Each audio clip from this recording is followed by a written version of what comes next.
Join me inside my writing yurt. Come on.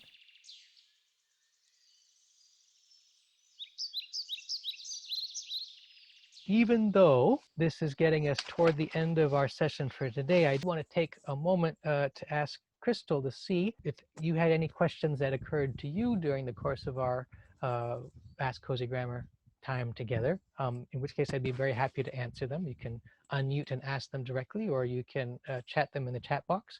If you don't have a question, that's perfectly fine, but if you do, I did want to give you a chance to ask it. Crystal says, I believe you've answered everything very well. Thank you. Kalista says she's loving the course and looks forward to it daily. Oh, I'm so delighted to hear that.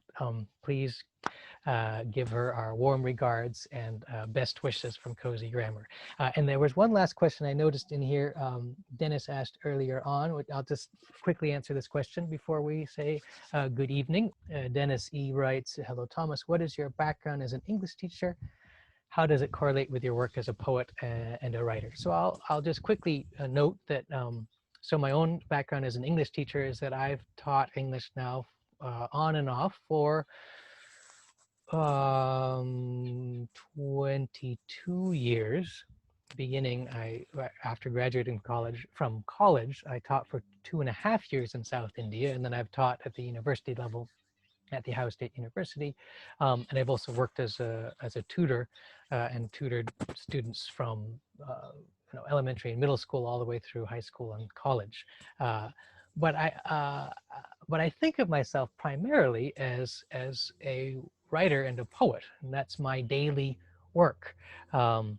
Just as Kalista says she looks forward to doing her studies daily, which I think is lovely. Every day I look forward to first thing in the morning, I read and write, and I translate, and I'm working on a big translation that I'm finishing up of a Tamil classic from the 5th century, a book of poetry and wisdom, and also a nonfiction work on what it's like to be associated with a yurt, of all things.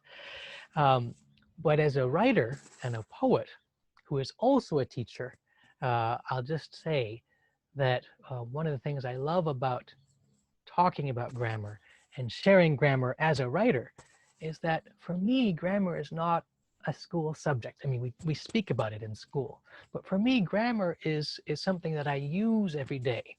It's a tool with which I understand the inner workings of language. And I get quite excited about it because it's through the use and the insights that can come from studying grammar and from studying language that we find ourselves able to express ourselves more fully and more deeply, more persuasively, more movingly.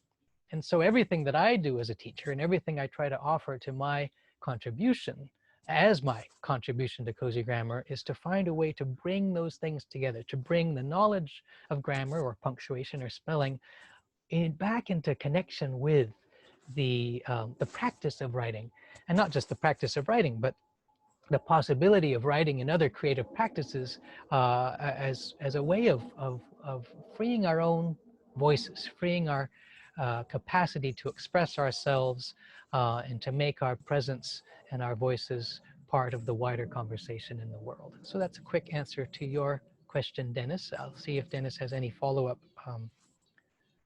questions. If not, that's totally fine. I know we've gone a hair over, but thank you, Dennis and Rosie and Crystal and Anita for being here with me today.